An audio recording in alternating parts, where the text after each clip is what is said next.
दक्षिण अफ्रीका में इस हफ्ते सामने आए कोरोना वायरस के नए वेरिएंट ओमिक्रॉन ने दुनिया भर की चिंता बढ़ा दी है। इसके बारे में दक्षिण अफ्रीका के वैज्ञानिकों का कहना है कि देश के सर्वाधिक जनसंख्या वाले प्रांत में महामारी के मामलों में वृद्धि के लिए ये वेरिएंट जिम्मेदार हो सकता है। यह अभी तक स्पष्ट नहीं है कि नया वेरिएंट वास्तव में कहां से आया है, लेकिन पहली बार दक्षिण अफ्रीका के वैज्ञानिकों ने इसका पता लगाया है और हांगकांग और बोत्सवाना में यात्रियों को इसके संक्रमण की चपेट में आते देखा गया है। विश्व स्वास्थ्य संगठन यानी कि WHO की एक सलाहकार समिति ने वेरिएंट्स को बेहद तेजी से फैलने वाला चिंताजनक वेरिएंट करार दिया है। इसे इसके लिए इतना खतरनाक माना जा रहा है क्योंकि ये तेजी से फैलता है। यही वजह है कि वेरिएंट की खबर मिलते ही देशों ने हवाई प्रतिबंध लगाना शुरू कर दिया। शेयर बाजार धड़ाम से गिर गया और सटीक जोखिमों का पता लगते ही वैज्ञानिक आपात बैठक कर रहे हैं। WHO का कहना है कि ओमिक्रॉन डेल्टा वेरिएंट की तुलना में अधिक जोखिम पैदा कर सकता है। चलिए कोरोना वायरस के नए वेरिएंट्स ओमिक्रॉन के बारे में कुछ जानते हैं। ओमिक्रॉन शब्द कहां से आया?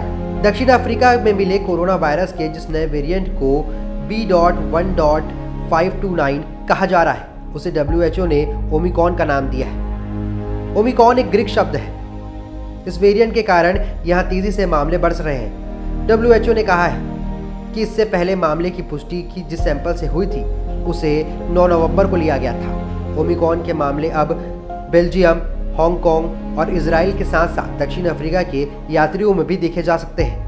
अगर भारत की मौजूदा हालातों की बात करें तो भारत में अब तक इस वेरिएंट का कोई भी मामला सामने नहीं आया है। हालांकि सरकार बचाव के तौर पर सभी जरूरी उपाय अपना रही है। भारत ने एहतियात के तौर पर ब्रिटेन, दक्षिण Africa, Brazil, Bangladesh, Botswana, Zimbabwe, New Zealand, Singapore, Hong Kong और इजराइल को जोखिम वाले देशों की सूची में डाल दिया है। यानी कि इन देशों से जो भी यात्री अब भारत आएंगे उनकी दिल्ली एयरपोर्ट पर जांच की जाएगी। जांच करने के बाद लैब से दवा दी जाएगी और भारत के नए वेरिएंट का केस ना मिलने के लिए इन पर रोकथाम की जाएगी। दक्षिण अफ्रीका से लौटने वाले हर व्यक्ति को मुंबई आने पर क्वारंटाइन किया जाएगा, साथ ही उनके सैंपल की जाँच की जाएगी।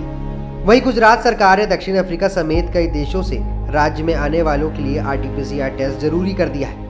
इनमें Europe, Britain, Brazil, Bangladesh, Botswana, चीन, न्यूजीलैंड, जिम्बाब्वे और हांगकांग शामिल है। अब ये देखना होगा कि ये वेरिएंट अपना असर देश में कब तक दिखाता है। अब देखना ये होगा कि इस वेरिएंट का असर देश में कब तक देखने को मिलता है।